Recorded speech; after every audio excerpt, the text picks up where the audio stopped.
Last week, my ex-girlfriend's sister showed up at my door crying with her 6-year-old daughter, begging for $12,000 to save her house from foreclosure. Her hands were literally shaking as she tried to explain how desperate she was, how she had nowhere else to turn. Funny thing is, 2 years ago at my ex's birthday party, this same woman called me a broke loser who'd never amount to anything. In front of 20 people at a fancy restaurant. She made sure everyone heard it too. Today, she has no idea I'm sitting on over $800,000. Let me tell you how we got here, because this story has some twists that even I didn't see coming. My name's Jake, I'm 29, and I teach high school math in Denver. Not exactly the most glamorous job, I know, but hear me out. I lost my dad when I was 14, heart attack out of nowhere, and my mom raised me and my younger sister on a nurse's salary. Money was always tight, but she made sure we never felt poor, you know? Just careful. I was the first person in my family to go to college. State school, student loans up to my eyeballs. But I graduated with my teaching degree and actually loved the work. Yeah, the pay sucked, $45,000 a year, but seeing kids finally understand calculus, that feeling was worth more than money. Or so I thought. I drove a 2015 Honda Civic that I bought used, lived in a decent but small one-bedroom apartment, and yeah, I had to budget pretty carefully. But I wasn't struggling. I paid my bills, had a little emergency fund, could even take my girlfriend out for nice dinners sometimes. Speaking of my girlfriend, Emma was 26, worked in marketing, and honestly, she was way out of my league. Beautiful, smart, came from money, but never acted entitled about it. We'd been together 3 years and I was crazy about her. I was actually saving up for an engagement ring, putting away $300 a month in a separate account. Then there's Madison. Madison is Emma's older sister, 32, and everything you'd expect from someone who's never had to worry about money a day in her life. Married her college boyfriend Brad right after graduation. He's some corporate lawyer pulling in around $180K. They had the perfect Instagram life, designer everything, expensive vacations, the whole deal. Madison never worked, not even part-time, not even volunteer work. Her full-time job was spending Brad's money and judging people who actually had jobs. And man, did she love judging me. The first time I really felt her attitude was at a family barbecue about 6 months into dating Emma. Everything was going great. I was getting along with Emma's parents, helping with the grill, just trying to fit in, you know. Madison showed up late in a brand new BMW, Brad's bonus, she announced to everyone, and immediately started holding court about their recent trip to Napa. When it came time to pay for the drinks we'd ordered for delivery, she suddenly forgot her wallet. "Oh, Jake, could you cover this? I'll Venmo you back," she said with this sweet smile. The bill was $180 for everyone's drinks. That was groceries for a week for me, but whatever, I paid it. As I'm putting my card away, Madison says, loud enough for everyone to hear, "Thanks so much. That's probably your whole weekend budget, right?" Everyone laughed. Even Emma kind of giggled.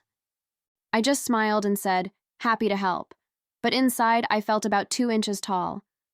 Madison never did Venmo me back. The second incident was worse. Way worse. Emma's cousin was getting married. Big, expensive wedding at some country club. I'd saved up for months to rent a decent suit because I knew this crowd would notice if I showed up in my off-the-rack Joe's A-Bank special. During cocktail hour, I'm talking to some of Emma's college friends having a good time, when I hear Madison's voice carrying across the room. Poor Jake, still driving that little Honda. Emma could do so much better than a teacher. I mean, what's his plan here? She's going to be supporting him their whole marriage. The conversation around me just stopped. People started looking at their drinks, shuffling their feet. I felt my face get hot, but I just walked away.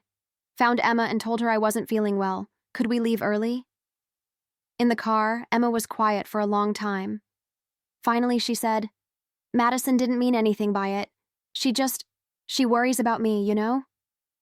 I wanted to ask why she didn't defend me, but I just nodded and drove us home. The third strike happened at Emma's 26th birthday dinner.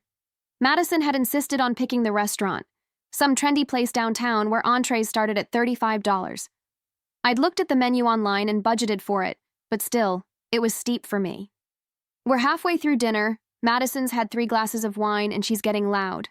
Talking about Brad's latest promotion, their plans to buy a bigger house, just really laying it on thick.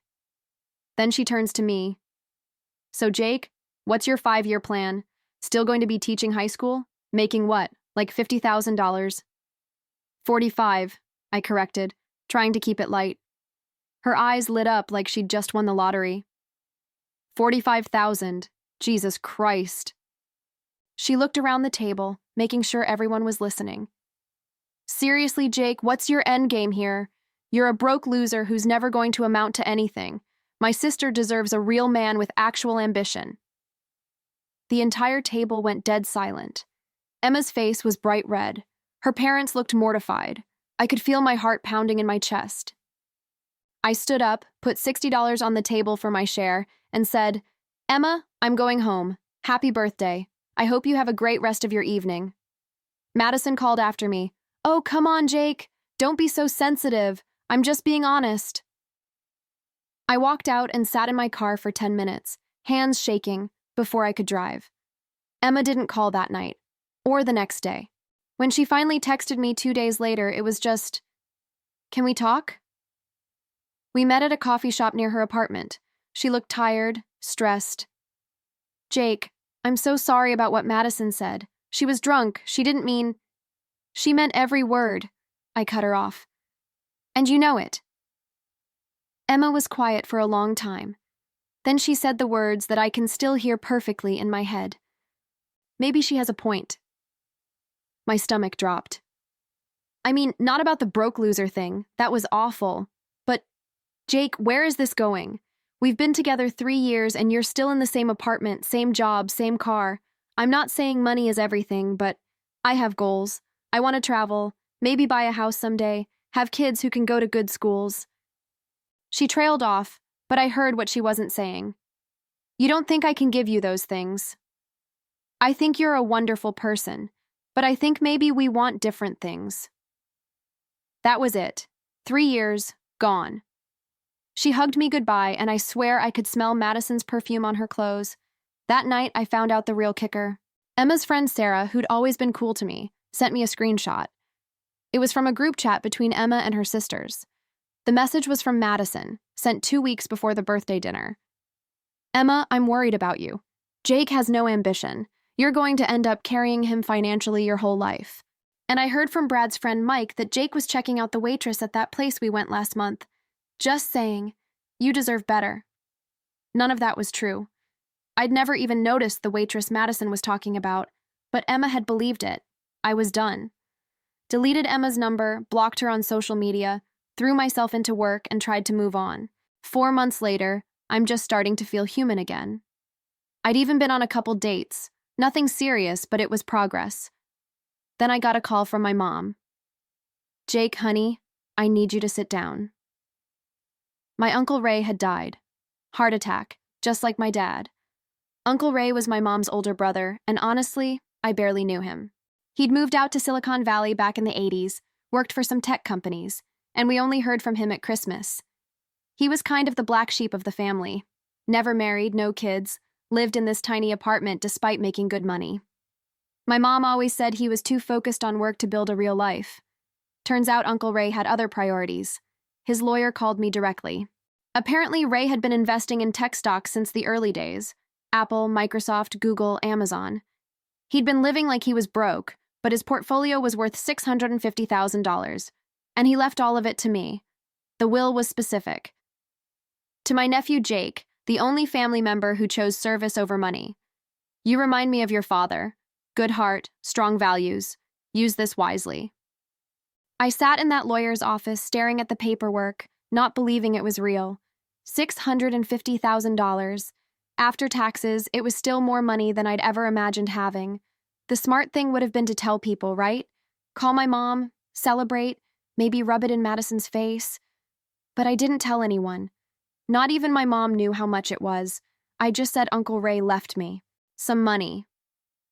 Something about Madison's words had gotten under my skin deeper than I wanted to admit. I wanted to see what would happen if people still thought I was just a broke teacher. I wasn't stupid with the money.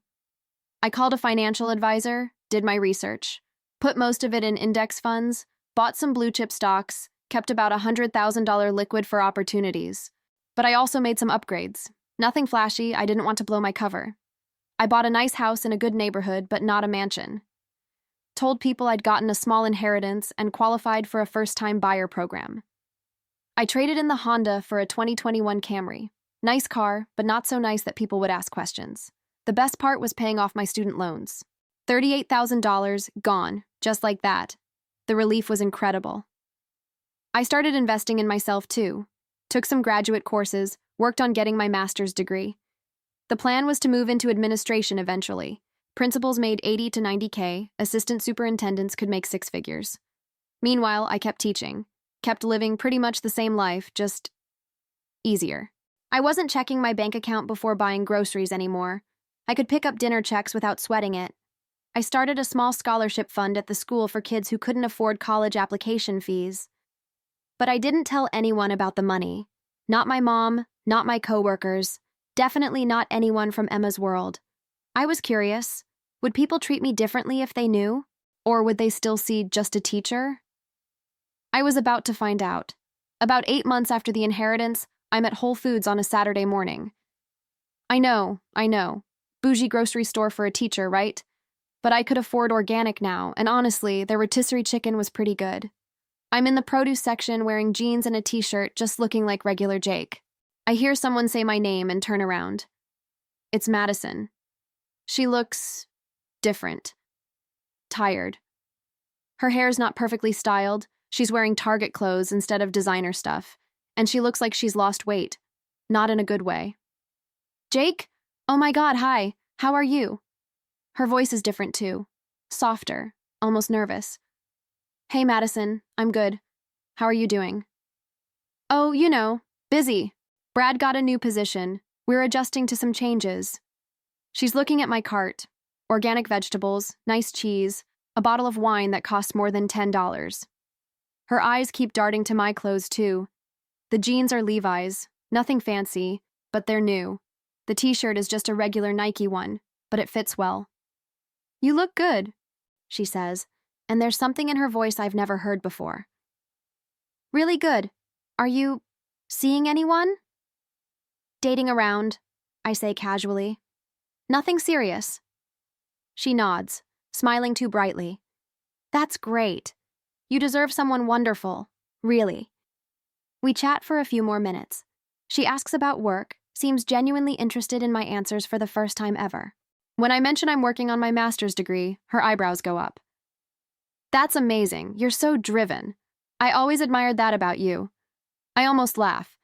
This from the woman who called me a broke loser with no ambition. As we're saying goodbye, she touches my arm. Jake, I know things ended weird with you and Emma. I just want you to know. I'm sorry if I ever said anything that hurt you. I was in a different place then. Water under the bridge, I tell her. Walking to my car, the new Camry, which she definitely noticed, I can feel her watching me. In my rearview mirror, I see her on her phone before I even pull out of the parking lot. The next week, I got a text from Sarah, Emma's friend who'd sent me that screenshot months ago. We'd stayed in touch a little bit. Turns out she'd never liked Madison either. Hey, random question. Did you run into Madison recently? Emma's been asking weird questions about you. I told her about the Whole Foods encounter. Dude, you need to know something. Brad lost his job 3 months ago. Some kind of scandal at his firm. I don't know the details, but he got fired and he's having trouble finding another position. Madison's been freaking out because they're behind on their mortgage. Emma mentioned Madison's been asking everyone if they know anyone with money who might invest in Brad's new consulting business. It clicked. Madison wasn't being nice because she'd had some revelation about what a great guy I was. She was being nice because she thought I might have money. But how? I'd been so careful. Sarah answered that question. Emma saw your new car and your Whole Foods cart on Madison's Instagram story. She thinks you must have gotten some kind of promotion or inheritance. Madison's been pumping Emma for information about your new situation. I had to laugh. They thought my $35,000 car and organic groceries meant I'd struck it rich. If only they knew. Just thought you should know, Sarah added. Madison's desperate, like really desperate. Last Tuesday, I'm grading papers at home when my doorbell rings at 8 p.m. I look through the peephole and there's Madison, holding hands with a little girl I recognize from photos as her daughter, Lily. Madison looks awful, like she's been crying for hours. Her hair's in a messy ponytail, no makeup, wearing a wrinkled sweater and jeans that look like she grabbed them off the floor. I open the door. Jake, I'm so sorry to bother you. I know this is crazy, but I didn't know where else to go. Lily's looking up at me with these big brown eyes, clearly confused about why her mom brought her to a stranger's house at bedtime. What's going on, Madison? She starts crying. Not pretty tears. Ugly, desperate sobs. We're going to lose the house.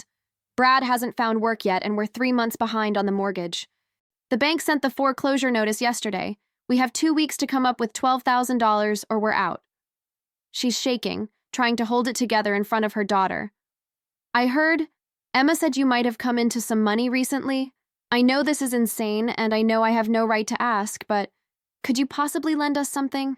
Anything? I swear we'll pay you back as soon as Brad finds a position.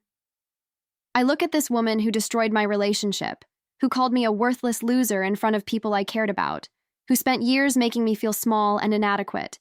She has no idea that the broke teacher she mocked could write her a check for $12,000 without even checking his balance. She has no idea that I'm worth more than she and Brad ever were, even when Brad had his fancy lawyer job. The irony is perfect. The broke loser she said would never amount to anything is now the only person who can save her family. Lily tugs on my shirt. Are you going to help my mommy? And that's where we are now. Standing at my door, this little girl asking if I'm going to help, while her mother, who spent years telling everyone I wasn't good enough for her sister, waits to see if the person she once called worthless will save her. I haven't given her an answer yet. What would you do? Update coming soon. If you like our stories, leave your comment. If you have been through something similar, do not keep it. Talk about your experience and do not forget to subscribe.